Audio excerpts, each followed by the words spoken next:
Okay sir. আপনারা সবাই lab report জমা দিয়েছেন আশা করি। তাহলে আজকে আমরা শুরু করি ল্যাব রিপোর্ট রিভিউ করা থেকে। স্যার, জি বলেন। কালকে আমার ল্যাব রিপোর্টটা জমা দিয়েছি ঠিকই, কিন্তু আমি বুঝতেছি না ওইটা মানে ওপেন হইতেছে না। গুগল ক্লাসরুমে জমা দেওয়ার পরে ওপেন হচ্ছে না, আমার ফোনেও ওপেন হচ্ছে না। তাহলে আপনারটা থেকে শুরু করি আগে। আপনার নাম কি? ইসরাত জাহান সোমা।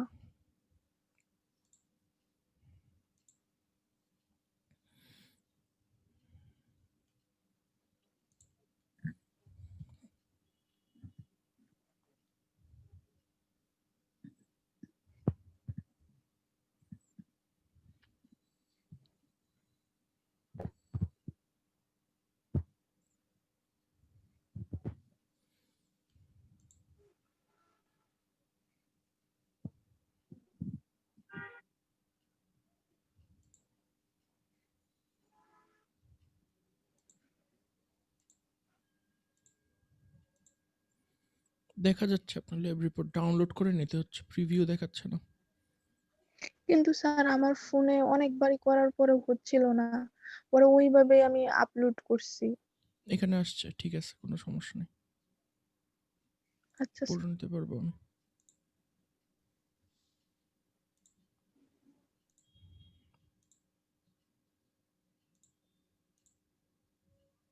अच्छा, उसके कार्डটা देखो ফার্স্টে। শাহরিয়ার ইসলাম, আপনার ল্যাব রিপোর্টটা দেখি। সো টপ পেজ সব ঠিক আছে। গ্রুপ নং 4 আপনি, এক্সপেরিমেন্ট নং 3, ল্যাব রিপোর্ট দিয়েছেন ফার্স্টে আপনি।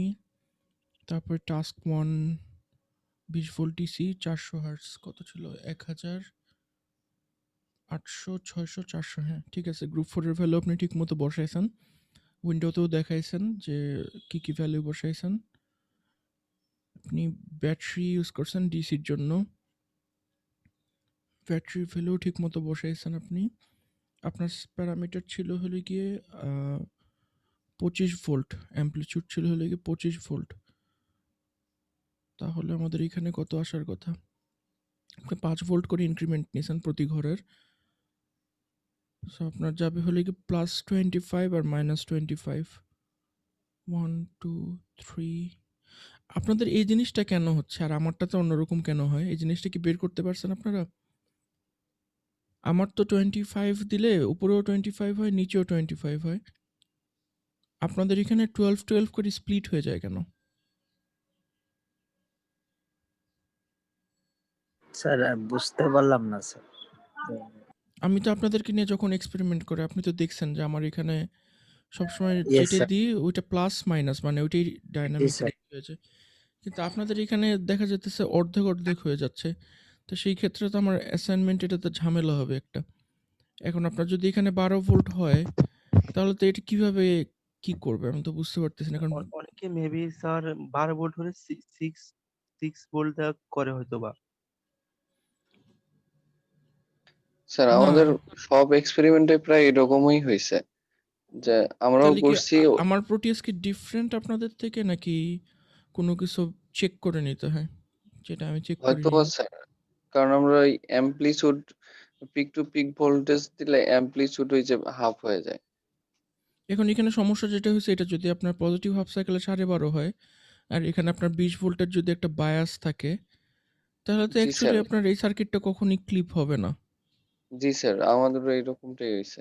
স্যার আমি যখন হচ্ছে আমার এই পিক টু পিক ছিল স্যার 10 স্যার, কিন্তু আমাকে স্যার হচ্ছে আপনি ক্লিপ ভোল্টেজ যেটা দিয়েছিলেন ব্যাটারির জন্য 5। তো আমি হুম। করেছিলাম স্যার, হ্যাঁ যখন আমি হচ্ছে অ্যামপ্লিটিউড 5 নিয়ে তখন আমার কোনো কিছুই হয় নাই, কোনো চেঞ্জই দেখায় নাই স্যার। তো পরবর্তীতে আমি স্যার আপনি যে হচ্ছে পিক টু পিক 10 দিয়ে দিয়েছেন, হুম। তখন বাধ্য হয়ে 10 নিয়েই করতে হয়েছে স্যার আমাকে। এটাই তো হবে, কারণ আমি তো আমারটার হিসাবে দিছি আপনাদেরকে। এখন আপনাদের এখানে আমি হিসাব করে দিছি যেটা যেটা হলো গিয়ে যে আপনি এখানে যদি 25 দেন তাহলে আপনি টোটাল ডাইনামিক রেঞ্জ পাবেন 50। সো 50-র মধ্যে আমার যদি 20 ভোল্ট যদি ক্লিপ করে তারপরেও আমি এখানে 30 ভোল্টের মতো দেখতে পারবো আর কি। কিন্তু আপনাদের এখানে আসেই হলো গিয়ে 25 এবং এটার পজিটিভ হাফ সাইকেল আছে 12.5। তো পজিটিভ হাফ সাইকেলে তো অ্যাকচুয়ালি পুরোটা সময়ই ডায়োডটা আপনার রিভার্স বায়াসে থাকবে। তো ডায়োডটা যদি রিভার্স বায়াসে থাকে বেসিক্যালি এই ব্রাঞ্চটা আমাদের অফ। সো আমি এখানে যেটা ইনপুট দিতেছি এখানে আমি সেটা আউটপুটে পাওয়ার কথা আমার।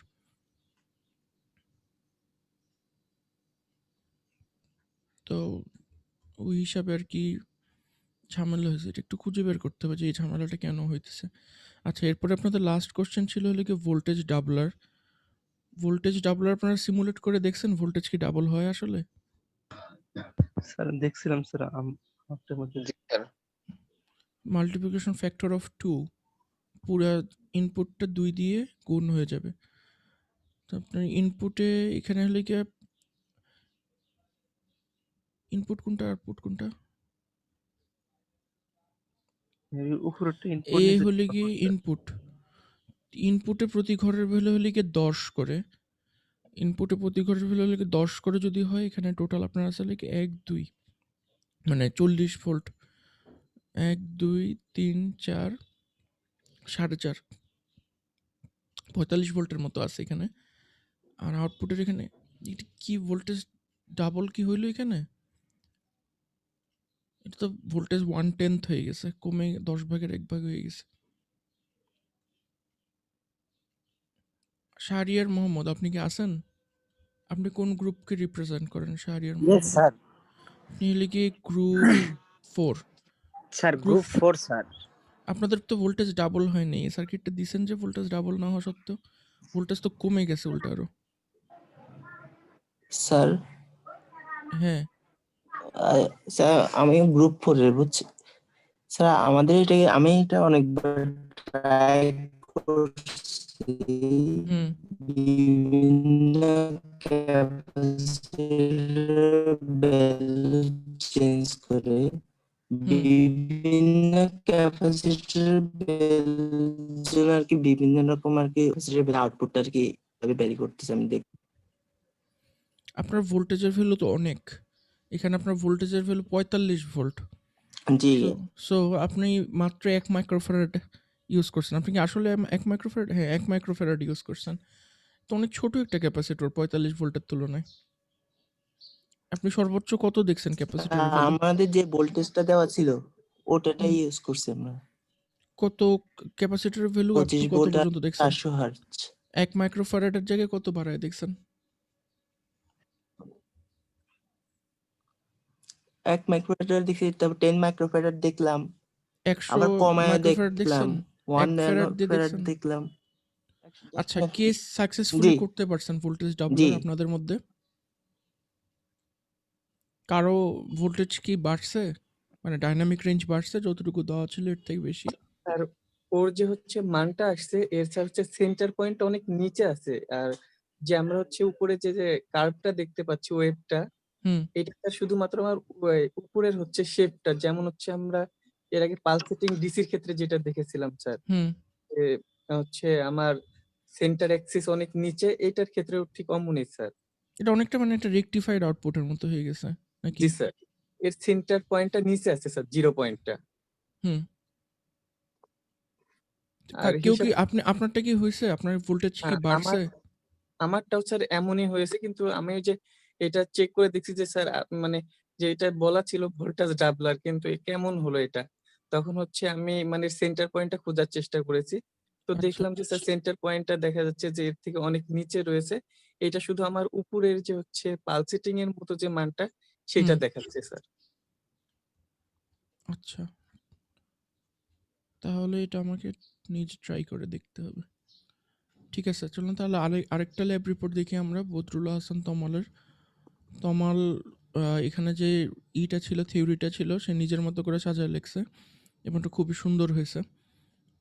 তারপরে টাস্কগুলো কমপ্লিট করছে তমাল, এখানে সুন্দর উইন্ডোতে দেখাইছে প্রত্যেকটি ভ্যালু কি ছিল, কিন্তু তোমার মনে হয় ডিসি ভ্যালুটা দেখায় নাই। তমাল এখানে ডিসির জায়গায় ভি সোর্স ইউজ করছে, মানে সবাই যেরকম ব্যাটারি ইউজ করছে ব্যাটারি না ইউজ করে এখানে সে ভি সোর্স ইউজ করছে। দুটি একই জিনিসই মিন করে, সো কোনো সমস্যা নেই। এরপরে এখানে আউটপুটে দেখা গেছে সিমিলারলি আমরা যেটা এক্সপেক্ট করতেছিলাম যে এখানে যদি আমার 10 ভোল্ট থাকে পিক টু পিক, তাহলে ব্যাটারির ভ্যালুটা অনেক বেশি। কারণ 10 ভোল্ট পিক টু পিক মানে হলো কি +5 এবং -5। সো পজিটিভ হাফ সাইকেলে সবসময় আমার ডায়োডটা অফ অবস্থায় থাকবে। সো সেটার রেজাল্ট এখানে দেখা যেতেছে যে সার্কিটটা আসলে ক্লিপ হয় নাই কোথাও। তো আমি পরের বার থেকে আপনাদেরকে অ্যাসাইনমেন্ট দিলে এটা অনুযায়ী অ্যাডজাস্ট করে অ্যাসাইনমেন্ট দিব যে আপনাদেরটা 2 ভাগে স্প্লিট হয়ে যাবে। আমারটার মতো উপরে নিচে একরকম ভ্যালু থাকবে না। ওইটার এক্সপেকটেশনেই আমি আপনাদেরকে অ্যাসাইনমেন্ট দিব। সো এখানে তমালের একটা ভুল দেখা যাচ্ছে যে আউটপুট এবং ইনপুটে সে 2 ধরনের স্কেল ব্যবহার করছে। এইজন্য আউটপুটটাকে অনেক বড় মনে হচ্ছে। সো স্কেলিং এর ব্যাপারে আরেকটু সতর্ক হতে হবে। এরপরে এটা ছিল হলো গিয়ে ক্ল্যাম্পিং সার্কিট। ক্ল্যাম্পিং সার্কিটে 100 ন্যানোফ্যারাড দিয়ে ফার্স্টে ক্ল্যাম্প করা হয়েছে, 10 মাইক্রোফ্যারাড দিয়ে ক্ল্যাম্প করা হয়েছে, এরপর 100 ন্যানোফ্যারাড দিয়ে চেষ্টা করা হয়েছে। কিন্তু 100 ন্যানোফ্যারাডের যেহেতু ক্যাপাসিটি অনেক কম, এই জন্য যথেষ্ট পরিমাণ চার্জ নিজের মধ্যে ক্যাপচার করে রাখতে পারে না, যেটা দিয়ে ও নেগেটিভ থেকে কেটে পজিটিভে যে লাগাবে ওটার জন্য যথেষ্ট পরিমাণ চার্জ ক্যাপচার করতে পারে না। সো এর আগে ও ডিসচার্জ হয়ে গেছে এই পর্যন্ত এসে, ও পুরাটা কমপ্লিট করতে পারেনি।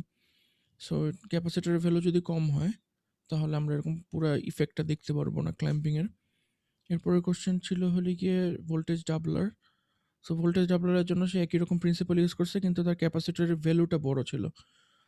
যেহেতু তার ভোল্টেজের ভ্যালু কম, এবং ভোল্টেজের ভ্যালু কম না, ওনার ভোল্টেজের ভ্যালু না ছিল হলে গিয়ে 10 ভোল্ট, সো +5 এবং -5, এবং ক্যাপাসিটরের ভ্যালুটা বড় 10 মাইক্রোফ্যারাড আগের জনের তুলনায়। সো দেখা যাক এটার রেজাল্ট কী হয়েছে। রেজাল্ট আরও খারাপ হয়েছে, কিছু নাই, একদম নাই হয়ে গেছে। তার মানে কি, নিশ্চয়ই আমরা যে সার্কিটটি ইউজ করছি ভোল্টেজ ডাবলিংয়ের জন্য, সেই সার্কিটটা দিয়ে আসলে কাজ হবে না। সার্কিটটা আসলে কি করতেছে, পজিটিভ হাফ সাইকেলে আমার ক্যাপাসিটরটা চার্জ হচ্ছে এবং পজিটিভ হাফ সাইকেলে আমার এই ব্রাঞ্চটা ওপেন অবস্থায় থাকবে। সো পুরো কারেন্টটা যাবেই হলে কি এখান দিয়ে। সো এটা ফরওয়ার্ড বায়াস আছে, দিয়ে যাবে। ফরওয়ার্ড বায়াস দিয়ে আছে। ফরওয়ার্ড বায়াস দিয়ে থাকলে এখান দিয়ে যাবে কারেন্ট, যাওয়ার পর আমি এখানে ড্রপ পাবো। সো একটা সাইকেল গেল। দ্বিতীয় সাইকেলে যেটা হবে, এখান দিয়ে যাবে, এদিক দিয়ে পাস করবে। এদিক দিয়ে পাস করলে কি হইলো ব্যাপারটা, আমাকে একটু বুঝাই বললাম তো, আমি ঠিক বুঝলাম না। নেগেটিভ হাফ সাইকেলে জি স্যার, কারেন্টটা নিচের স্যার দিক এটা দিয়ে পাস করবে, নিচের দিক দিয়ে। নেগেটিভ হাফ সাইকেলে আগে কাজ করবে না স্যার? যেটাই ধরি সমস্যা কি, মানে একটাতে প্রথম সাইকেলের থেকে তার আপনি ইফেক্ট দেখা শুরু করবেন না, প্রথম সাইকেলে জাস্ট ক্যাপাসিটরগুলো চার্জ হবে, এরপর দ্বিতীয় বা তৃতীয় সাইকেল থেকে আপনি এটার ইফেক্ট দেখা শুরু করবেন। আমি জাস্ট ডাইরেকশনগুলো দেখার চেষ্টা করতেছি যে কারেন্ট এই দিক দিয়ে যাবে, যাওয়ার পরেও কি দেখবে, এখান দিয়ে ডায়োড দিয়ে যেতে পারতেছে ও, একটা নির্দিষ্ট ভোল্টেজ পার হলেও ডায়োডের এখান দিয়ে যেতে পারবে। এখান দিয়ে যাওয়ার পরে তারপরে কি করবে, সার্কিটটা কি এক্সপ্লেইন করতে পারবেন নেগেটিভ হাফ সাইকেলে কি হচ্ছে? স্যার নেগেটিভ হাফ সাইকেলে স্যার এই D1টা স্যার কন্ডাকশনে থাকবে, এখন এর থ্রুতে এই C1টা চার্জ হবে, আর পজিটিভ হাফ সাইকেলে এটা ডিসচার্জ হবে স্যার। আচ্ছা, তার মানে পজিটিভ হাফ সাইকেলে হলে কি C2 চার্জ হবে আমাদের, নেগেটিভ হাফ সাইকেলে হলে কি C1 চার্জ হবে। জি স্যার। কিন্তু এখানে ভোল্টেজটা ডাবল হচ্ছে কোনখান দিয়ে? স্যার এখানে স্যার যদি স্যার ওই সেট পয়েন্টটা দেখি, তখন স্যার এটাই মানে ডিসি ভোল্টেজটা ডাবল এর মতো দেখাইতেছে স্যার। কিন্তু আমি তো এখানে ডিসি ভোল্টেজটা ডাবল দেখতে পারতেছি না, ডাবলের কাছাকাছিও তো নেই। স্যার এখানে স্যার ওই অরিজিন পয়েন্টটা অনেক নিচে আছে স্যার, এটা মেইনলি স্যার এই ও 20 এর চেয়ে একটু কম দেখাইতেছে, মানে সামান্য একটু কম আসছে। আচ্ছা, অরিজিন পয়েন্ট অনেক নিচে এখানে।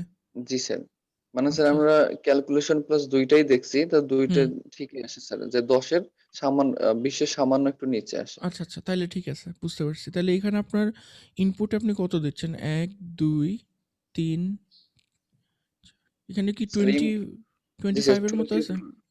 20 volt sir peak to peak দেওয়া আছে। 20 ভোল্ট নাকি 40 volt peak to peak? 20 volt sir, কারণ অ্যাম্পলিটিউড 10 করে দিছি। এখানে আপনার প্রত্যেকটা ঘর তো 5 করে, তাই না? এখানে কি জি স্যার। প্রত্যেকটা ঘর 5 করে লেখা না? জি 5 স্যার। করে যদি হয় তাহলে আমার কোথা থেকে এটা মনে হয় একটু একটু নিচের দিকে নামানো আরকি। তো সমস্যা নেই। জি স্যার। ১, ২, ৩, ৪ এখানেই তো ২০ ভোল্ট। আর উপরে ২০ ভোল্ট। তাহলে ৪০ ভোল্ট হলো না peak to 40 pick? Volt G sir. তাহলে আপনি বলতেছেন যে আপনি এখানে আউটপুট ডিসি পাচ্ছেন কত? স্যার অরিজিনটা 40 এর কোথায়? একটু কম। ৪০ এর একটু স্যার কম। জি স্যার। আচ্ছা।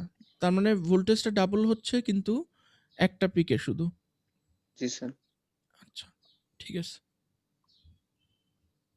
আমি বুঝতে পারিনি। এখানে দেখা যাচ্ছে না তো। পরের বার থেকে এরকম কনফিউশন কিছু থাকলে আপনারা জাস্ট একটা ফিগারের বাইরে একটা লাইন টেনে দিলেন যে গ্রাউন্ড লাইনটা কোথায়। জি স্যার, ওইটা তাহলে একটু বুঝতে মানে সুবিধা অরিজিন হবে। পয়েন্টটা আসতেছিল না তো, যার হ্যাঁ, কারণে ওইটা দিতে পারিনি। এটা কি আপনার রিপোর্ট? না স্যার, আমার তমালের রিপোর্ট স্যার। হ্যাঁ, তমাল আপনার রিপোর্ট খুবই সুন্দর হয়েছে। আপনি সামনের বার থেকে এভাবেই রিপোর্ট লিখেন। আমি রিপোর্টের মধ্যে অ্যাপারেন্টলি কোনো ভুল দেখতে পারতেছি না। ভুল যেটা হয়েছে এটা আমার। আমি আপনাদেরকে ভ্যালু ঠিকমতো দিইনি। জি স্যার, তো আপনাকে জানাতে চাইছিলাম স্যার, কিন্তু স্যার পরে জানানো হয় নাই যে আসলে আচ্ছা, ঠিক আছে। তো কি পরের বার সমস্যা হলে আমাকে জানায়েন। কারণ আমার প্রোটিয়াসে এটা একরকম বিহেভ করতেছে, আপনাদের প্রোটিয়াসে এটা আরেক রকম বিহেভ করতেছে। আচ্ছা, ঠিক আছে। সো এবারের ল্যাব রিপোর্ট আমার মনে হইতেছে যে আগের ২ টা ল্যাব রিপোর্টের থেকে এই ল্যাব রিপোর্টটা সবারই ইন জেনারেল ভালো হইছে অনেক। সো আশা করি আমাদের নেক্সট ল্যাব রিপোর্টগুলা থেকে আমরা বলতে পারবো যে আমাদের ল্যাব রিপোর্টের ফরম্যাটিং ঠিক আছে। এখানে আর কোনো সমস্যা নাই। আর তমাল আপনি কি মানে পুরা এক্সপেরিমেন্ট করতে গিয়ে কোনো প্রবলেমে পড়ছেন? মানে ওই আগের মতো না স্যার, ক্লোজ হয়ে যাওয়া এবার কোনো প্রবলেম ফেস করিনি। ওই যে হ্যাঁ, গতবার আলফিউজ যেটা বললো, আপনি আমাকে যেটা ইনস্ট্রাক্টর দিলেন ওইটাতে করার পরে হ্যাঁ। এবার আর সমস্যা ফেস করাই। আচ্ছা, ঠিক আছে। তো যেকোনো জিনিসই ১ম শিখার সময় আসলে এরকম নানা রকম ঝামেলা হয়।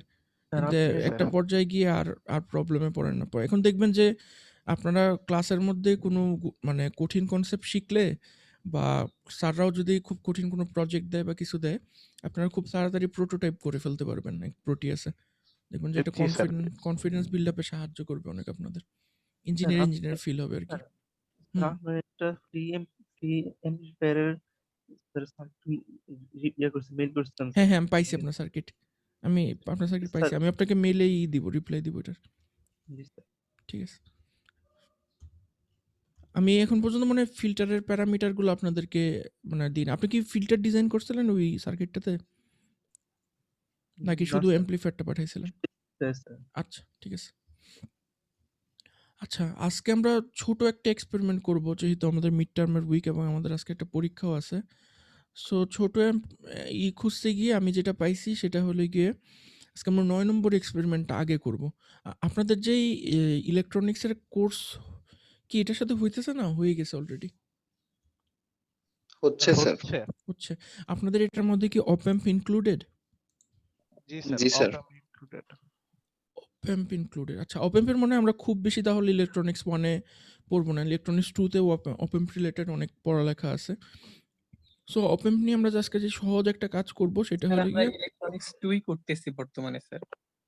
ও আচ্ছা। ইলেকট্রনিক্স 1 এ কি অপ অ্যাম্প ছিল? না স্যার। না স্যার। আচ্ছা। সো অপ অ্যাম্পের আমরা একটা এক্সপেরিমেন্টই করব।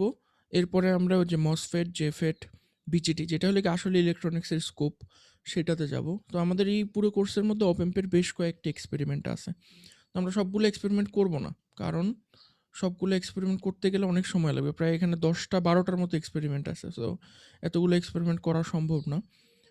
সো অপ অ্যাম্পের থেকে আমরা ফার্স্টে অপারেশনাল এমপ্লিফায়ার ইউজ করে বিভিন্ন ধরনের ইনভার্টিং এবং নন ইনভার্টিং এমপ্লিফায়ার যে আমরা ইউজ করি বানাই, সেগুলো আমরা বানানোর চেষ্টা করব। তো আপনারা সবাই অপ অ্যাম্প সম্পর্কে অলরেডি পরিচিত যেহেতু আপনাদের কোর্সে অপ অ্যাম্প নিয়েই হইতেছে। আপনাদের কি ইলেকট্রনিক্স 2 ল্যাব আছে এই সেমেস্টারে নাকি আর ল্যাব নেই কোনো? ল্যাব স্যার আরেকটি আছে স্যার, এনার্জি কনভার্সন স্যার। না মানে ইলেকট্রনিক্স ল্যাবের কি ল্যাব হবে আপনাদের পুরো ইসে নাকি নাই? এটা আপনাদের স্যার এই কারিকুলামে একটা নেই? ল্যাবই আছে স্যার। আচ্ছা। সো তাহলে এই জিনিসটা করলে আপনাদের প্রজেক্টেও হেল্প হবে আমি আশা করি। সো অপ অ্যাম্প কখনো দেখছেন আপনারা ফিজিক্যালি ল্যাবে বা অন্য কোথাও? জি স্যার। অপ অ্যাম্প দেখতে এরকম একটা বক্সের মতো। যদি উপর থেকে দেখেন তাহলে এরকম একটা বক্সের মতো আপনি দেখবেন। আমরা যদি অপ অ্যাম্পের ছবি দেখি আমার মনে হয় মানে যারা দেখেন নাই ওদের জন্য ভালো হবে। অপ অ্যাম্প আমরা জেনারেলি যেটা ইউজ করি সেটার মডেল কত? 741? 741 মনে হয় সবচেয়ে কমনলি ইউজড জি স্যার, জি স্যার 741 অপ-অ্যাম্প। সবথেকে কমন। আচ্ছা, তো অপ-অ্যাম্পটা তাছাড়া দেখতে স্যার হলে কি এরকম? এটা নিশ্চয়ই আপনারা ল্যাবে দেখছেন। এটা 741 একটা। তো 741 অপ-অ্যাম্পটা যদি আপনি হাতে নেন, তাহলে আপনার যে জিনিসটা চোখে পড়বে সেটা হলো কি অপ-অ্যাম্পটার মধ্যে এরকম একটা নচ আছে একটা সাইডে। একটা সাইডে এরকম একটা নচ থাকে এবং ফলোড বাই এ সার্কেল। এরকম আর্কিটেকচারই আপনি বেশিরভাগ অপ-অ্যাম্পে দেখবেন। কেউ কি বলতে পারবেন এই নচটা কেন থাকে?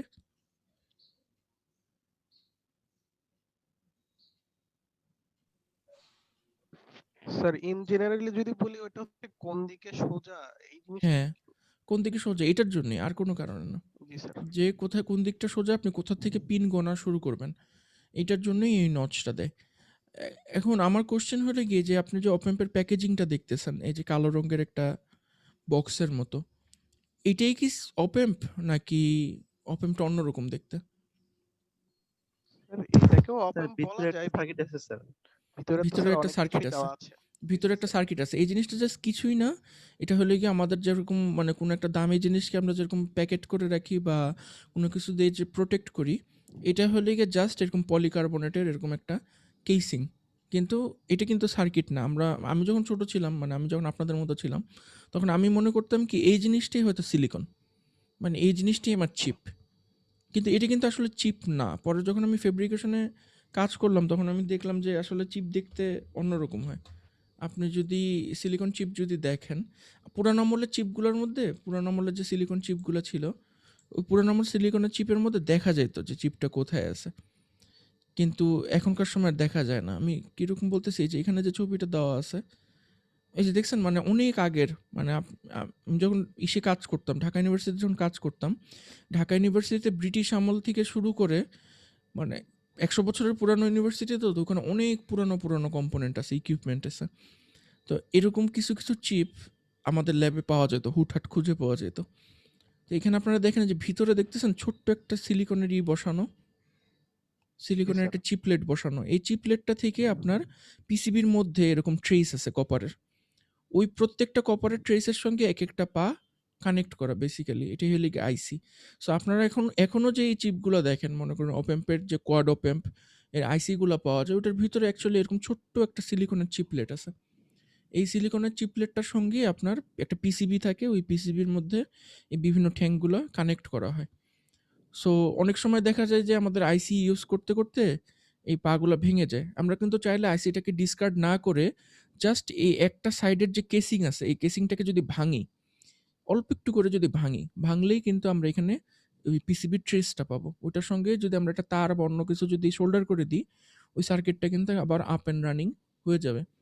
সো এটা ভুল ভাবার কারণ নাই যে এই জিনিসটা হলো গিয়ে অপ-অ্যাম্প। আসলে এই জিনিসটা অপ-অ্যাম্প না। এটার ভিতরে খুব ছোট একটা সিলিকনের চিপ আছে। আপনারা যদি ন্যানো টেকনোলজি বা মাইক্রো ফেব্রিকেশন এরকম কোর্স যদি নেন, তাহলে ওইখানে আপনারা এই ফেব্রিকেশন টেকনিকগুলো শিখতে পারবেন যে কিভাবে আমরা একটা সিলিকনের ক্রিস্টাল থেকে একটা সিলিকনের ওয়েফার পুরো একটা ওয়েফার থেকে কিভাবে বিভিন্ন প্রসেসের মাধ্যমে কোনো একটা আইসি ফেব্রিকেট করতে পারি। আপনাদের যদি ফেব্রিকেশনের উপর ইচ্ছা থাকে, ভিএলএসআই ফেব্রিকেশন, ওই কোর্সগুলোতে আপনারা দেখবেন যে কিভাবে এই জিনিসটা ফেব্রিকেট করা যায়।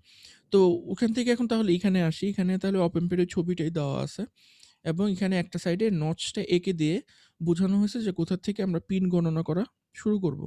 সো আমরা জানি যে অপ-অ্যাম্পের গুরুত্বপূর্ণ কয়েকটা পিনের মধ্যে আমার এখন মাথায় যে পিনগুলো আসতেছে, একটা হলো গিয়ে ইনভার্টিং ইনপুট, একটা হলো গিয়ে নন ইনভার্টিং ইনপুট, একটা পজিটিভ বায়াস, একটা নেগেটিভ বায়াস এবং একটা রেফারেন্স, আর অবশ্যই একটা আউটপুট।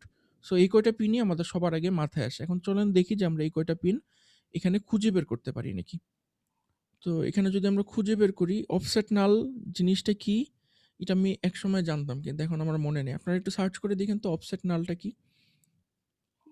এটা দিয়ে আম এটা গ্রাউন্ড না কি জানি করে রাখা লাগে যদি আপনার কোনো ধরনের যদি আউটপুটে যদি অফসেট পান বা কোনো কিছু। অফসেট নাল পিনটা জেনারেলি আমরা ইউজ করি না। অফসেট নালটা আমরা ইউজ করি না। অফসেট নালটা বাদ দিয়ে দেখি যে ইনভার্টিং ইনপুট আছে আমার 2 নম্বর পিনে। সো এটা যদি আমার একটা অপ-অ্যাম্প হয়, অপ-অ্যাম্পের যে মাইনাস ইনপুট যেটা নন ইনভার্টিং ইনপুট সেটা আমরা পাবো 2 নম্বর পিনে। নন ইনভার্টিং পিনটা পাবো হলো গিয়ে 3 নম্বর পিনে। 4 নম্বর পিনে পাবো হলো গিয়ে নেগেটিভ বায়াস। মানে আমরা যদি +6 -6 দিয়ে যদি অপ অ্যাম্পটাকে বায়াস করি, -6টা কানেক্টেড হবে 4 নম্বর পিনে। 8 নম্বর পিনটা নো কানেকশন, ইউজ করা হয় না। 7 নম্বর পিনটা হলে গিয়ে পজিটিভ বায়াস, 6 নম্বরটা হলে গিয়ে আউটপুট, 5 নম্বরে আবার অফসেট নাল। সো আমাদের 2, 3, 4, 7, 6 এই কটি হলে গিয়ে আমাদের গুরুত্বপূর্ণ পিন। অফসেট নালের কাজ কি আমার মনে নেই। সো এটা আপনাদের যদি কোনো ইউজে আসে আপনারা এটা ইন্টারনেট থেকে দেখে নিন। এখানে এটার সাথে সাথে হ্যাঁ বলেন। সার্চ দিয়ে দেখলাম স্যার এটা হচ্ছে ডিফারেনশিয়েট করার জন্য ইউজ করা হয়, লাইক হচ্ছে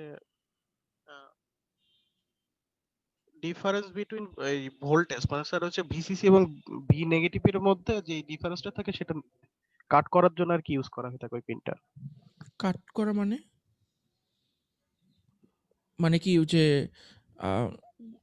আপনি উঠাই স্যার দিবেন, এখানে মানে বেস লাইনটা হচ্ছে উঠাই দিবেন বা নামাই দিবেন এরকম?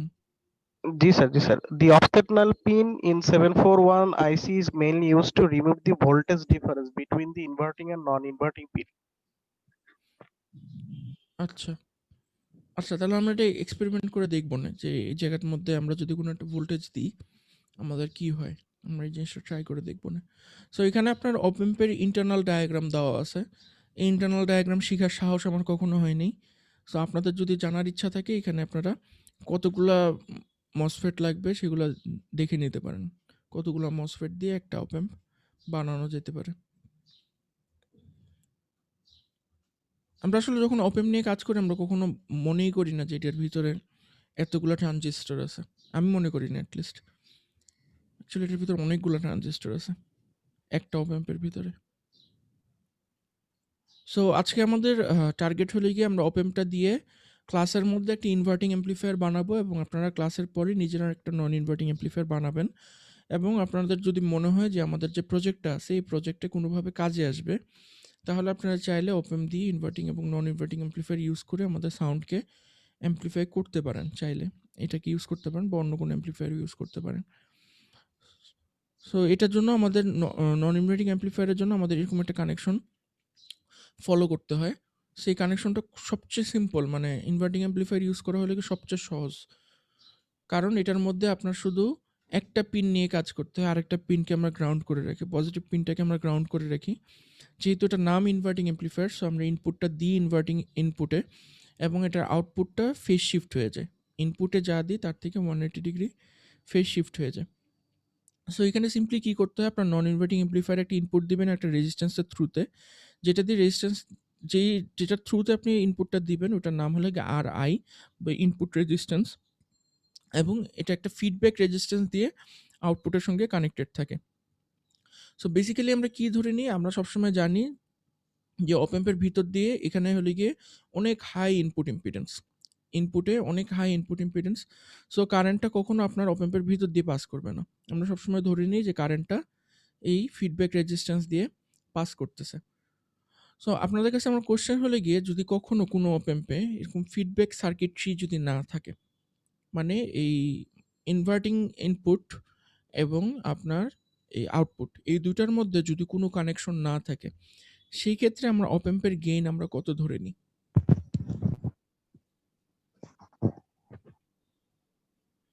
এটাকে খুব সাধারণত কি বলা হয়? অপ অ্যাম্পের ওপেন লুপ গেইন। জি স্যার।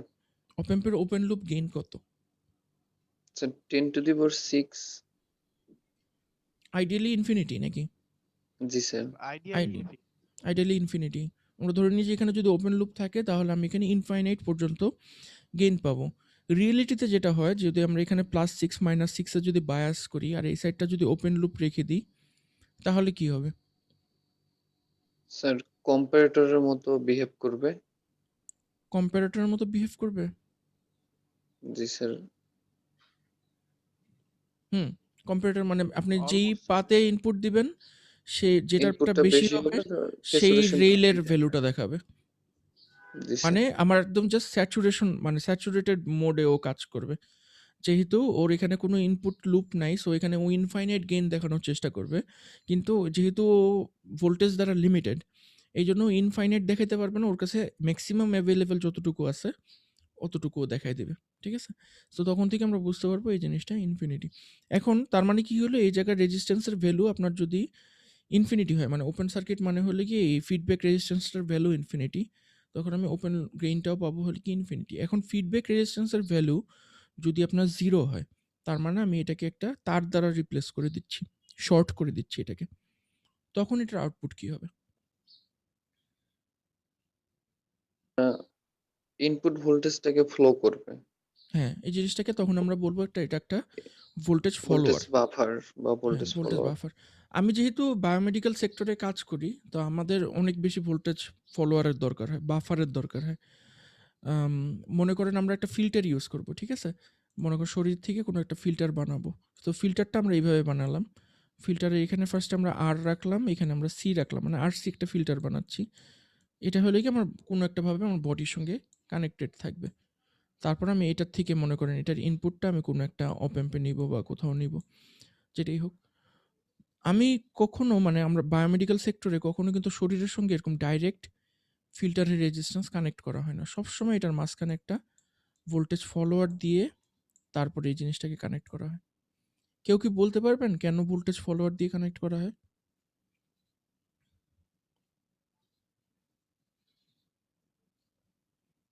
স্যার বা যে মনে ইনপুট করেন সিগন্যালটা পাচ্ছি সেটাই আর কি আউটপুটে প্রপারলি পাওয়ার জন্য কোনো কিন্তু সেন্সর সেটা তো থাকছে তার না। দিয়েও পাইতেন। আমরা জানি যে এটা একটা পুরোটা একটা নোড। সো আপনি এখানেও যেই ভোল্টেজ পাবেন, এখানেও তো একই ভোল্টেজই পাবেন। whether you use buffer or not, তাই না? স্যার ওই তার যে আইডিয়াল হুম। অ্যাম্পলিফায়ারে যেটা আমরা ইনফিনাইট হিসেবে ধরে নিই, ওর মধ্যে দিয়ে তো কোনো কারেন্ট প্রবাহিত হয় না সেক্ষেত্রে, সেই জন্য সেই থিওরি বেসে।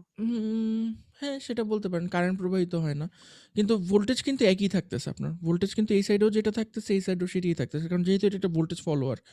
সো আপনার ভোল্টেজে কোনো পরিবর্তন হবে না, তারতম্য হবে না আরকি। সো আপনি এই রেজিস্ট্যান্সের মধ্যে দিয়ে যেই কারেন্টটুকু পাওয়ার কথা ছিল, আপনি কিন্তু সেই কারেন্টেই পাবেন।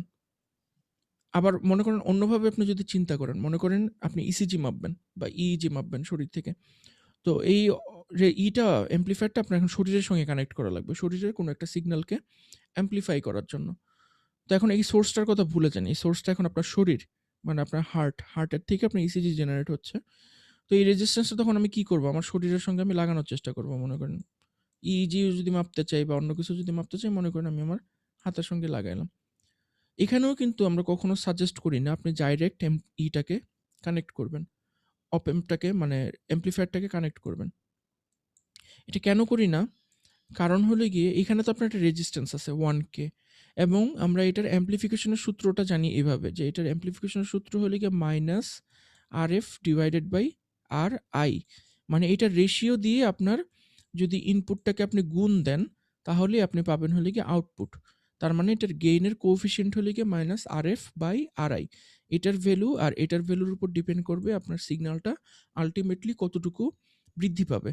এখন আপনি যদি শরীরের সঙ্গে ডাইরেক্ট এই জিনিসটাকে লাগায় দেন, একটা তার দিয়ে লাগায় দেন, আপনি এখানে সিগন্যাল পাবেন। মানে সিগন্যাল যে পাবেন না এমন না। কিন্তু এখানে সমস্যা যেটা হবে, সেটা আপনি যদি একটু ভালোভাবে চিন্তা করেন, তাহলে দেখবেন যে আপনি শরীরের যেখানে ইলেকট্রোড দিয়ে এখানে বসাচ্ছেন, ওই জায়গার কিন্তু একটা নিজস্ব রেজিস্ট্যান্স আছে। এটা আপনি চান বা না চান, শরীরে কোনো কিছু একটা লাগাইছেন বা কোনো একটা ইলেকট্রোডকে আপনি যেকোনো একটা সারফেসে বসাইছেন।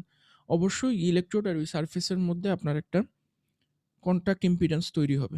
যে ওই ইন্টারফেসের মধ্যে আপনার প্যারাসিটিক ক্যাপাসিটেন্স থাকবে, বিভিন্ন ধরনের স্ট্রে ইফেক্টস থাকবে, শোল্ডারিং যে করবেন ওখানে রেজিস্ট্যান্স থাকবে। সো এই সবগুলো রেজিস্ট্যান্স কিন্তু আল্টিমেটলি কি হবে, আপনি যদি কোনো ভোল্টেজ ফলোয়ার না লাগান, তাহলে এইখানে যে রেজিস্ট্যান্সটা আছে, মনে করেন এটার নাম দিলাম RC, কন্ট্যাক্ট ইম্পিডেন্স। এটা কিন্তু আল্টিমেটলি আপনার RI এর সঙ্গে অ্যাড হয়ে যাবে, যেহেতু পুরা জিনিসটা সিরিজে আছে। তখন কিন্তু আপনার গেইনের যে কোএফিসিয়েন্ট, সেই কোএফিসিয়েন্টটা আগের থেকে বাড়বে না কমবে? কমবে স্যার। কমে যাবে। কারণ RF-কে আমরা তখন বড় একটা ভ্যালু দিয়ে ভাগ করতেছি। সো আমার গেইনটা কমে যাবে। আমি এক্সপেরিমেন্ট করতেছি, আমি এক্সপেক্ট করতেছি আমি 500 গেইন পাবো। কিন্তু আমি 500 গেইন পাইতেছি না আল্টিমেটলি। এটার একটা সিম্পল সলিউশন কি? সিম্পল সলিউশন হলো কি, জাস্ট এটার মাঝখানে একটা বাফার লাগাই দাও। বাফার লাগাই দিলে কি হবে, আমার শরীরের যে ইনপুট ইম্পিডেন্স আছে, সেটা বাফারের ইনফাইনাইট ইম্পিডেন্সের সঙ্গে অ্যাড হয়ে এটা আর ম্যাটার করবে না। ইনফিনিটির সঙ্গে আপনি যতই যোগ করেন, কি যায় আসে? কিন্তু বাফারটার আউটপুট সবসময় থাকবে 0 ইম্পিডেন্স। মানে বাফার আমার অরিজিনাল সার্কিটের সঙ্গে, অরিজিনাল অপ অ্যাম্প্লিফায়ার সার্কিটের সঙ্গে কোনো আর এক্সট্রা লোড অ্যাড করবে না। বুঝতে পারছেন? সো এই বাফার জিনিসটাকে আমরা যখন পড়ি, ইনফ্যাক্ট আমাদেরকেও যখন পড়াইছে, আমরা এই জিনিসটাকে ইউজলেস মনে করতাম বাফারকে। বাফার ইউজ করে কি লাভ? বাফার তো জাস্ট ভোল্টেজকে ফলোই করে। অল্প কিছু ক্ষেত্র বাদে যেখানে আমরা কারেন্টের ব্যাক ফ্লো চাই না। মনে করেন আপনার কারেন্ট এদিকে প্রবাহিত হইতেছে, আপনি চান সবসময় এদিকেই প্রবাহিত হবে। উল্টা দিকে কারেন্ট প্রবাহিত করতে দিবেন না। তো হয়তোবা সেই ক্ষেত্রে আপনার বাফার ইউজ করলে কখনো লাভ হইতে পারে। কিন্তু এটা বাদে মানে যে ইম্পিডেন্স ম্যাচিং এর ক্ষেত্রে যে বাফারের গুরুত্বপূর্ণ একটা ভূমিকা আছে, এই জিনিসটা আমরা কখনো মাথায় রাখতাম না। সো আপনারা এই জিনিসটা মাথায় রেখেন। আপনাদের যখন অ্যামপ্লিফায়ারটা ডিজাইন করবেন, বাফারের ব্যাপারটা মাথায় রেখেন যে কোনোভাবে আপনার যেই মাইক্রোফোনটা আপনি কানেক্ট করতেছেন আপনার অ্যামপ্লিফায়ার সার্কিটের সঙ্গে, সবসময় মনে রাখবেন যে যেকোনো মাইক্রোফোন বা হেডফোনের কিন্তু নিজস্ব একটি ইন্টারনাল ইম্পিডেন্স আছে। আপনারা কেউ যদি অডিও ফাইল হন, মানে আপনারা যদি মিউজিক করেন বা গান শুনতে যদি পছন্দ করেন, তাহলে হয়তো আপনারা জানবেন যে প্রত্যেকটা হেডফোনেরই একটা নিজস্ব ইনপুট ইম্পিডেন্স আছে।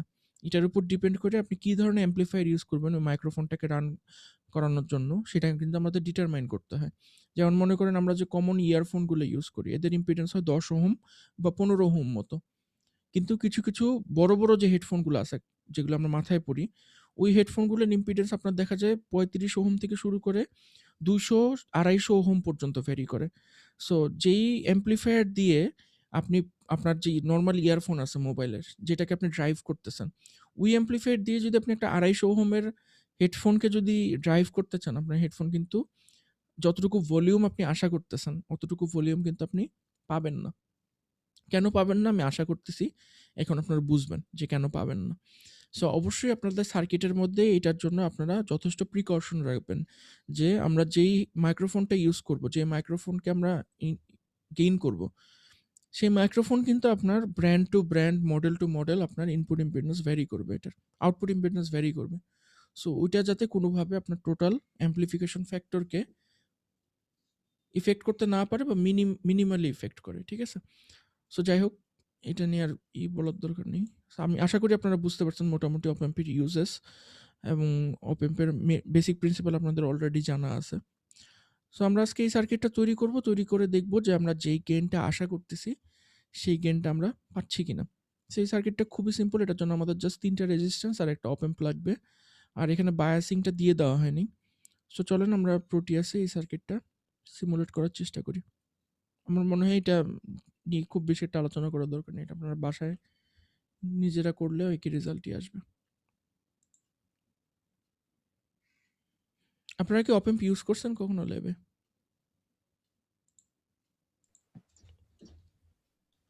স্যার ল্যাব তো ইউজ করা সম্ভব হয়নি, বাইরে ইউজ করেছি স্যার। বাইরে কোথায়? স্যার এই যে রিসেন্টলি একটা প্রজেক্ট করেছি ফয়জুস স্যারের, এছাড়া হুম। স্যার ডিপ্লোমাতে অনেকগুলো প্রজেক্ট করেছি। ফয়জুল LM স্যারের প্রজেক্টে 7 কি আপনি ফিজিক্যালি কোনো সার্কিট বানাইছেন? জি স্যার। তাই নাকি? স্যার ফিজিক্যালি সার্কিট বানাইতে দিয়েছে আপনাদের? আপনারা কোথা থেকে কম্পোনেন্ট কালেক্ট করছেন? স্যার কুষ্টিয়া থেকে কালেক্ট করেছি। আর বাকিরা? স্যার এটাও বলতে পারবো না। স্যার মিরপুর 1-এ আছে আমরা স্যার। মিরপুর 1 থেকে নিয়েছিলাম স্যার। আচ্ছা, আচ্ছা।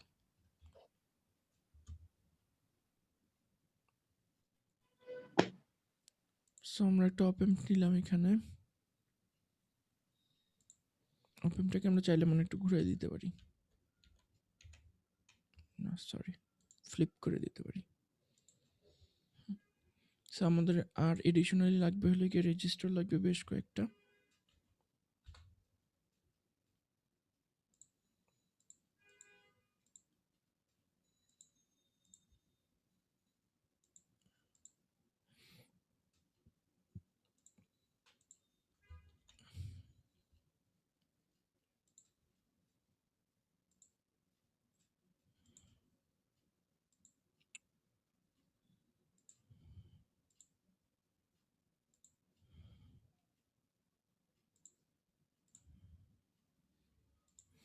আমাদের ৩ নম্বর পিন যেটা মানে নন ইনভার্টিং, ওই প্রান্তটা আমাদের গ্রাউন্ড করার কথা। সো আমি যেটা করতেছি যে যেই রেজিস্ট্যান্সটার অ্যাক্রস আমরা রিডিং নিব, ওটার সঙ্গে আমি একসাথে গ্রাউন্ড করে দিচ্ছি।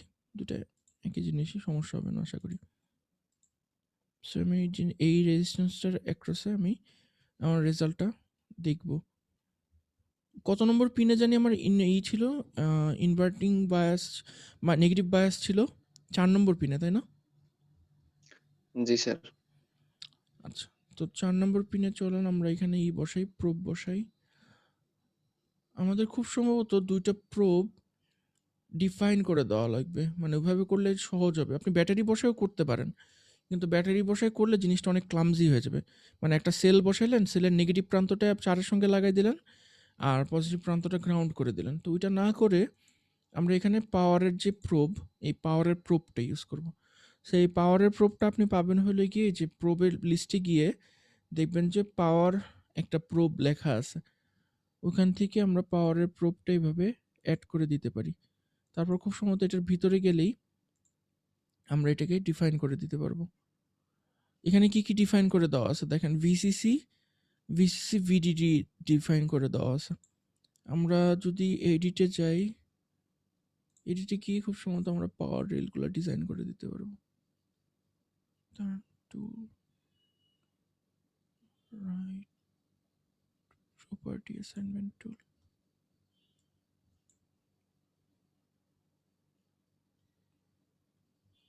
এটা না। এই যে আপনারা যেটা করবেন যে ডিজাইনে যাবেন, ডিজাইনে গিয়ে এখানে দেখবেন যে কনফিগার পাওয়ার রেলস নামে একটা অপশন আছে। এই কনফিগার পাওয়ার রেলসে আপনি যে কোনো ভ্যালু দিয়ে দিতে পারেন, ভিসিসি মাইনাস ভিসিসির জন্য যে কোনো ভ্যালু দিয়ে দিতে পারেন। সো আমরা যেহেতু এখানে প্লাস ভিসিসি এবং মাইনাস ভিসিসি ইউজ করব, সো আমরা কনফিগার পাওয়ার রেলে গিয়ে ওই দুইটা জিনিসকে ডিফাইন করে দিব। সো মনে করেন আমরা এখানে একটা রাখলাম হলে কি ভিসিসি, ভিসিসির ভোল্টেজ কত দিব, ধরলাম কনভেনশনালটা দিই +6 ভোল্ট। এরপরে আমরা মনে করেন আরেকটা অ্যাড করি, নিউ একটা অ্যাড করি, যেটার নাম আমরা দিব হলে গিয়ে মাইনাস ভিসিসি। এভাবে নিউতে গিয়ে আপনি আপনার যতগুলো ইচ্ছা, মনে করেন আপনার একটা সার্কিটে বিভিন্ন স্টেজের পাওয়ার লাগে, মনে করেন একটা কম্পিউটারের সার্কিট, সেখানে আপনার কিছু কিছু জায়গায় 3 ভোল্ট লাগে, কিছু কিছু জায়গায় আপনার 2.5 ভোল্ট লাগে, কিছু কিছু জায়গায় 1.5 ভোল্ট লাগে। আপনি কিন্তু চাইলে সবগুলো রেলকে এখানে সুন্দর করে ডিফাইন করে দিতে পারেন। বা আমার মনে হয় বেটার হয় যেটা মাইনাস ভিসিসি না করে, আচ্ছা মাইনাস ভিসিসি রাখি আপাতত, কিন্তু আপনাদের যদি এরকম মাল্টিপল স্টেজেস থাকে সেই ক্ষেত্রে আপনারা কিন্তু জাস্ট ভোল্টেজের ভ্যালুটা এখানে লিখে রাখতে পারেন, যে নেম দিলেন হলে কি -6, ওটার ভ্যালু হলে কি -6, এভাবেও করা যায়, কোনো সমস্যা নেই। সো মাইনাস ভিসিসির ভ্যালু আমি দিলাম হলে কি -6 ভোল্ট। এটা হলে কি ক্লাস হলে কি পাওয়ার, তার মানে আমি যদি পাওয়ার প্রোবে যদি যাই, পাওয়ার টার্মিনালে যদি যাই, পাওয়ার টার্মিনালে গেলে আমি এই ভ্যালুগুলো দেখতে পারবো, যেটাতে আমার প্লাস ভিসিসি থাকবে 6 এবং মাইনাস ভিসিসি থাকবে হলে কি -6।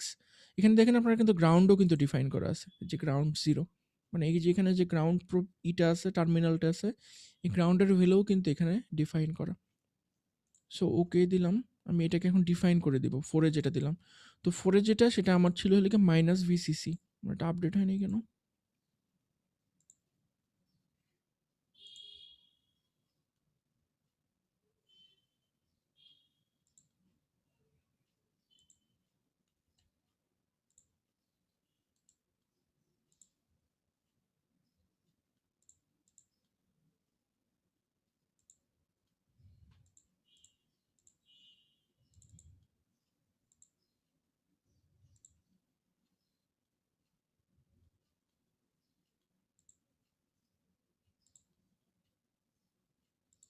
তো ভিসিসি দেখাচ্ছে, মাইনাস ভিসিসি কেন দেখাচ্ছে না?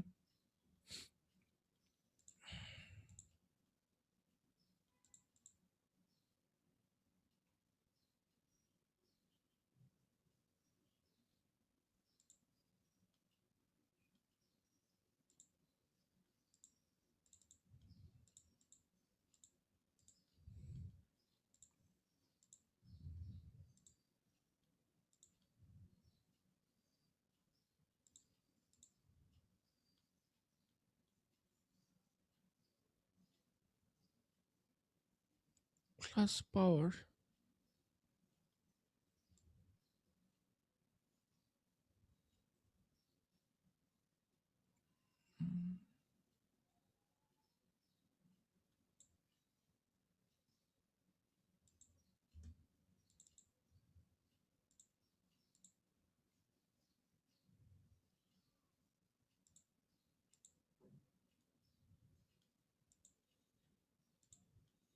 এখানে তো আপডেট হইতেছে না। 1 মিনিট একটু সময় দেন আমাকে, আমি একটু দেখে আসি কেন আপডেট হচ্ছে না।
ও, বুঝতে পারছি।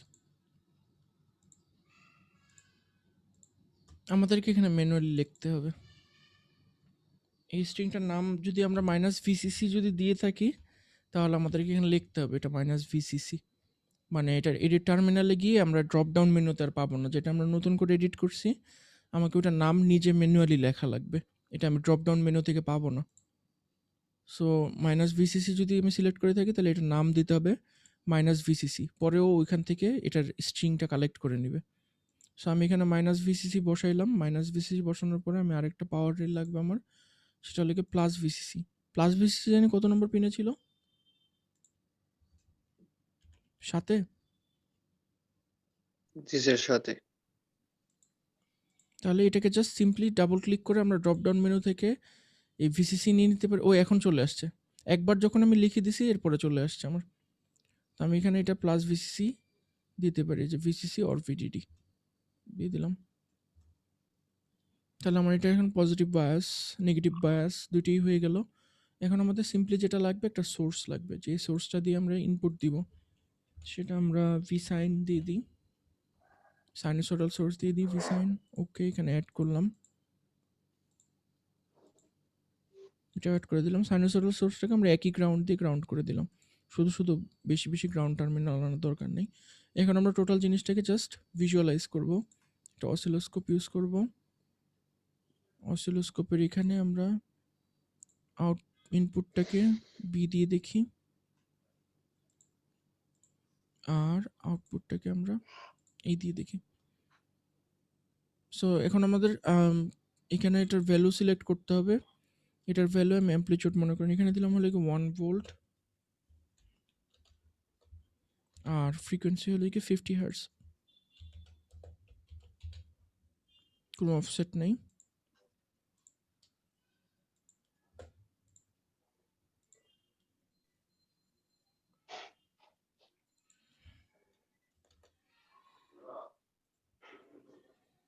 invalid expression operator expected.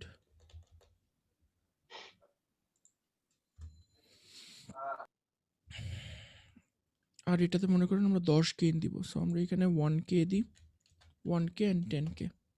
So এখানে আমার ফ্যাক্টরটা হইতেছে কি -rf/ri, সেটা করে আমাদের 10k আর 1k কাটাকাটি হয়ে থাকবে 1k। আর আমরা একটা 10k রেজিস্ট্যান্স, 10kটা বড় হয়ে যাচ্ছে, আমরা একটা 1k রেজিস্ট্যান্সের অ্যাক্রসে আউটপুটটা দেখব। এখন রান করি, দেখি কি হয়। কিছুই হলো না। No power supply specified for VCC power rail. ভিসিসির জন্য কোনো ভোল্টেজ ডিফাইন করা নাই বলতেছে। আমরা এসে যাই, আবার ডিজাইনে যাই, কনফিগার পাওয়ার রেলসে যাই।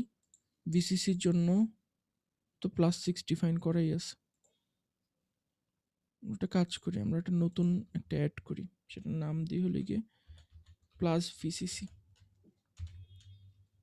এবং এটার ভোল্টেজ আমরা ঠিক করে দিই +6। এটা কেটে দিই, এটা কেটে দিই, আরেকটা পাওয়ার বসে।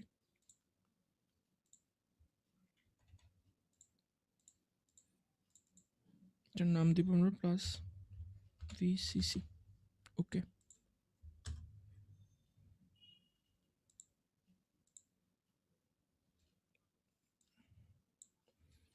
দেখা যাচ্ছে এখানে। আপনারা কি সবাই দেখতে পারতেছেন উইন্ডোটা? জি স্যার।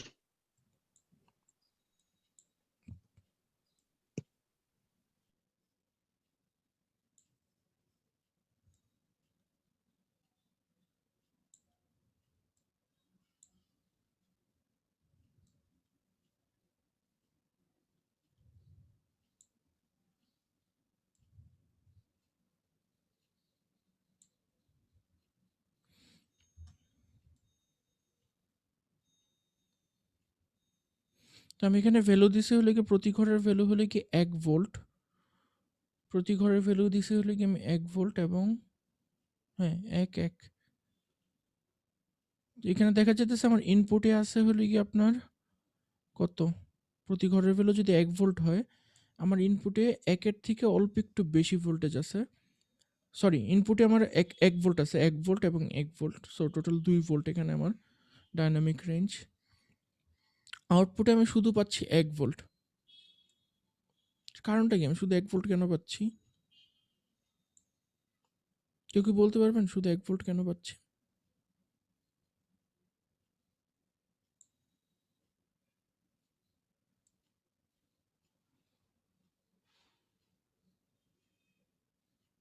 কি সমস্যা হয়েছে এখানে পসিবলি?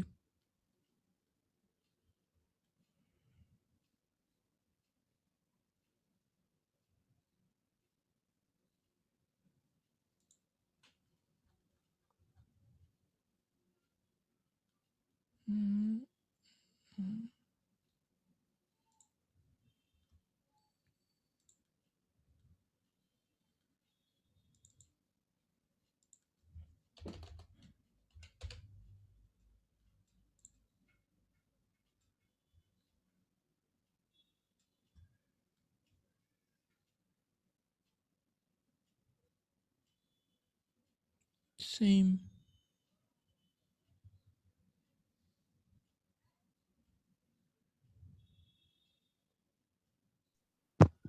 স্যার পজিটিভ আর নেগেটিভ মানটা যদি একটু ডিফারেন্স করে দেখতেন স্যার। এই রেলের কথা বলতেছেন? জি স্যার। হ্যাঁ, এটা দুইটা একটা তো ভালো স্যার বুদ্ধি প্লাস দিছেন। 6 মাইনাস 6। চলেন আমরা দেখি যে রেলে +6 -6 আছে নাকি। তাহলে একটা রেলের সঙ্গে সি কে কানেক্ট করলাম, একটা রেলের সঙ্গে ডি কে কানেক্ট করলাম, দেখি কি আছে। তাহলে এই দুটোকে আপাতত অফ করে রাখি, এটাকে অফ করে রাখি, সি আর ডি দেখি।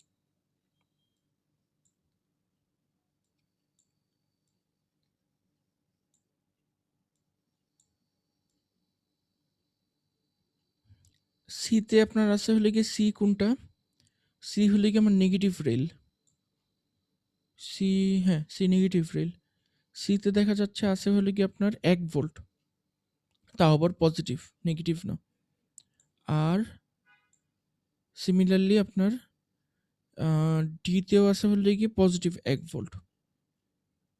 থ্যাংক ইউ, আপনি সমস্যাটা ধরতে পারছেন। আমি নিজেও খুঁজে পাইতেছিলাম না সমস্যাটা কোথায়। কোনো একটা কারণে রেলে ভোল্টেজ আসতেছে না, কেন আসতেছে না? ইসে যেয়ে দেখি, আবার কনফিগার পাওয়ার রেলসে যেয়ে দেখি।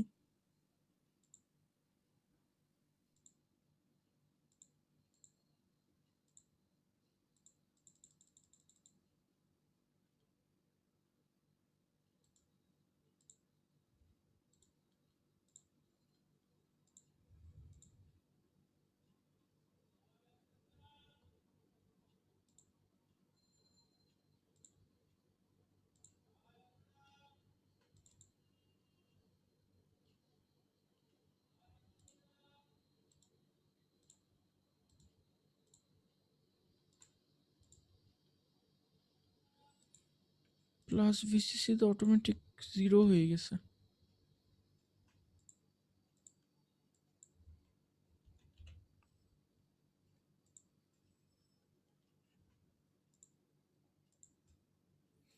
প্লাস ভিসিসি সমান সমান 6 মাইনাস ভিসিসি সমান সমান -6। ওকে, একটা পাওয়ার রেল বসালাম আবার 4 এ, ঠিক আছে, ডিফাইন করে দিই মাইনাস ভিসিসি।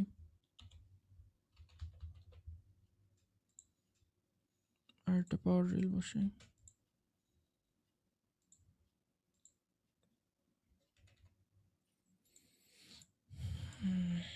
যদি বলে প্লাস ভিসিসি।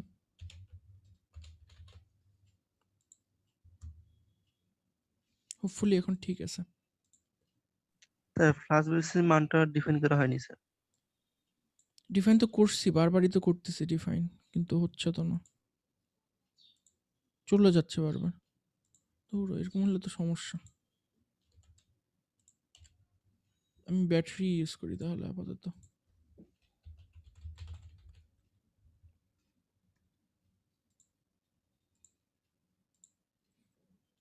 এখানে প্লাস ব্যাটারি দিই, এই ব্যাটারি ভ্যালু দিব কত, 6, আর এখানে আরেকটা ব্যাটারি ইউজ করব। এই ব্যাটারিটা নেগেটিভ টার্মিনাল 4 এর সঙ্গে লাগাই দেব। এই ব্যাটারি ভ্যালু দিব হলে কি -6। ও -6 তো দেওয়ার দরকার নেই, আমি নেগেটিভ টার্মিনালের সঙ্গে কানেক্টই করছি, +6 দিলেই হবে। ওকে, এটার সঙ্গে গ্রাউন্ডকে কানেক্ট করে দেব। এখন দেখা যাক কি হয়।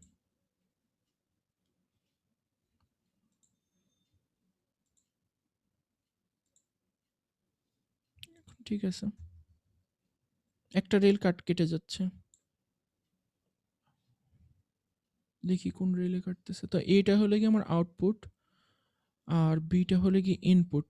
সো বিতে ক্লিয়ারলি দেখা যেতেছে আমাদের এখানে +1 এবং -1 আছে, 1 ভোল্ট প্রতি ঘরের মান। আর আউটপুটে আমরা পাইতেছি হলে গিয়ে 1 2 3 4 5, এখানে 5 পাইতেছি ঠিক আছে, কিন্তু নিচে পাচ্ছি 1 2 3 4 5, পুরোপুরি পাচ্ছি না, এখানে কোনো একটা জায়গায় ড্রপ হচ্ছে, ড্রপের কারণে কেটে যাচ্ছে। তো তারপরে এটা মোর অর লেস আমাদের যেরকম আমাদের এক্সপেক্টেড ছিল, এক্সপেকটেশনের কাছাকাছি রেজাল্ট আসছে আমাদের। আমি একটা কাজ করি, আমি এখানে গ্রাউন্ডের কানেকশনটা এই সাইড থেকে একটু সরাই দিয়ে গ্রাউন্ডটাকে আরেকটা গ্রাউন্ড বসে এখানে।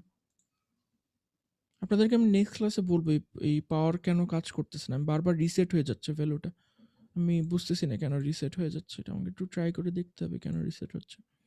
এটার ভ্যালুটা আমি একটু বাড়াই দিই, ডাইনামিক রেঞ্জটা বাড়াই দিই।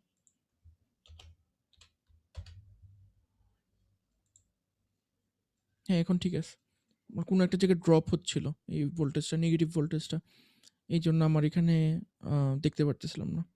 সো এখানে আরেকটা ইন্টারেস্টিং জিনিস যেটা, সেটা হলো গিয়ে আমি যদি দুইটাকে একসাথে নিয়ে গিয়ে রাখি, তাহলে এখানে আরেকটা ইন্টারেস্টিং প্রপার্টি চোখে পড়বে আপনার এই অ্যাম্প্লিফায়ারের। সেটা হলো কি আমার ইনপুট এবং আউটপুট আউট অফ ফেজ, এক ফেজে না। কিন্তু আপনি যখন একটা নন ইনভার্টিং অ্যাম্প্লিফায়ার ডিজাইন করবেন এবং সিমুলেট করবেন, তখন দেখবেন যে নন ইনভার্টিং অ্যাম্প্লিফায়ারটা আপনার একই ফেজে থাকবে, নামের মধ্যেই বলা আছে এটা নন ইনভার্টিং, ইনভার্ট হবে না।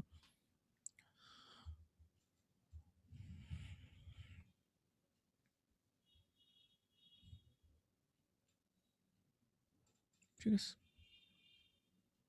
কেন পাওয়ারের সমস্যাটা হলো না, এই জিনিসটা বাক করতেছে আমাকে। সারা জীবন পাওয়ার দিয়ে তো করে আসছি, কিন্তু আজকে এখানে কেন বারবার রিসেট করতেছে আমার কোনো আইডিয়া নেই। কোনো একটা সমস্যার কারণে এখানে বারবার রিসেট হয়ে যাচ্ছে পাওয়ারের ভ্যালুটা। কিন্তু জেনারেলি আমরা যখন কমপ্লিকেটেড একটা সার্কিট করি, আমরা এরকম বারবার ব্যাটারি বা ভি সোর্স বা ভি সাইনটা আনি, কিন্তু ভি সোর্সটা এরকম বারবার অ্যাড করি না আমরা, বা ব্যাটারি অ্যাড করি না আমরা। সবসময় এরকম পাওয়ারের রেল ইউজ করি, বিভিন্ন জায়গায় বিভিন্ন পাওয়ার বসাই দিই, মানে +3 -3, ওইভাবে অনেক ইজি হয়ে যায়। এখানে যেমন ক্লামজি লাগতেছে কানেকশনটা, ওইটার কানেকশনটা এরকম ক্লামজি হয় না, সুন্দর লাগে দেখতে আর কি। কিন্তু আজকে কোনো একটা কারণে এটা হচ্ছে না এখানে। সেটা আপনারাও চাইলে ডিসকভার করতে পারেন কেন এই সমস্যাটা হচ্ছে। ইনফ্যাক্ট আপনাদের প্রোটিয়াসে হয়তো সমস্যাটা হবেও না, আপনারা একটু ট্রাই করে দেখতে পারেন যে এই পাওয়ার রেলটাই যেখানে ডিজাইনে গিয়ে কনফিগার পাওয়ার রেলে গিয়ে আমরা এই পাওয়ারের আন্ডারে যে ইগুলো আছে, টার্মিনালগুলো আছে, ওই টার্মিনালগুলোর ভোল্টেজের ভ্যালু আমরা এডিট করতে পারি এবং ওইটাকে পরবর্তীতে এখানে ইউজ করতে পারি। সো আপনারা একটু ট্রাই করে দেখেন যে আমি কি সমস্যার কারণে বা কি ভুলের কারণে এখানে এই জিনিসটা বসাইতে পারিনি।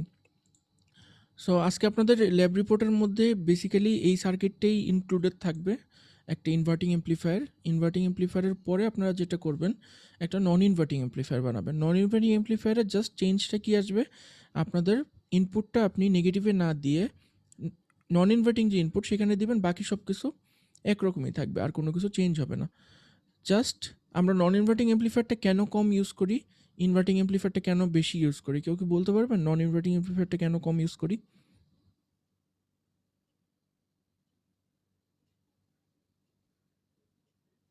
নন ইনভার্টিং অ্যাম্প্লিফায়ারের সূত্রের মধ্যে একটা ঝামেলা আছে, গেইনের সূত্রের মধ্যে। কেউ কি নন ইনভার্টিং অ্যাম্প্লিফায়ারের গেইনের সূত্রটা জানেন? জি জি স্যার। স্যার। বলেন তো। RF by RI plus 1। +1, এই +1টাই হলে কি সমস্যা।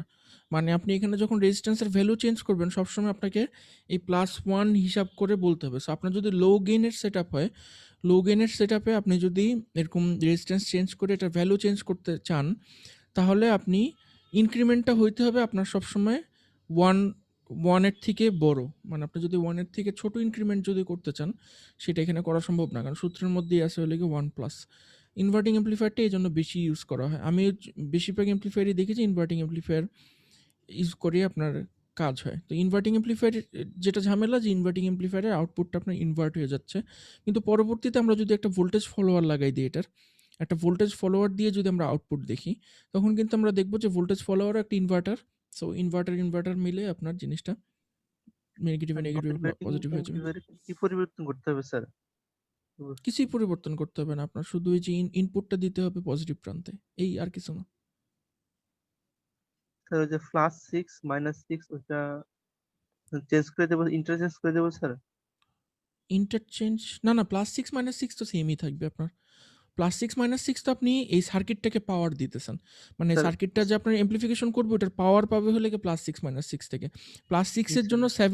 7 নম্বর পিন, আর -6 এর জন্য 4 নম্বর পিন, এটা ফিক্সড। এটা কখনো স্যার। কোনো সার্কিটের জন্য চেঞ্জ হবে না। জাস্ট আপনার যে ইনভার্টিং এবং নন ইনভার্টিং ইনপুট, এই ইনপুটগুলো চেঞ্জ হবে।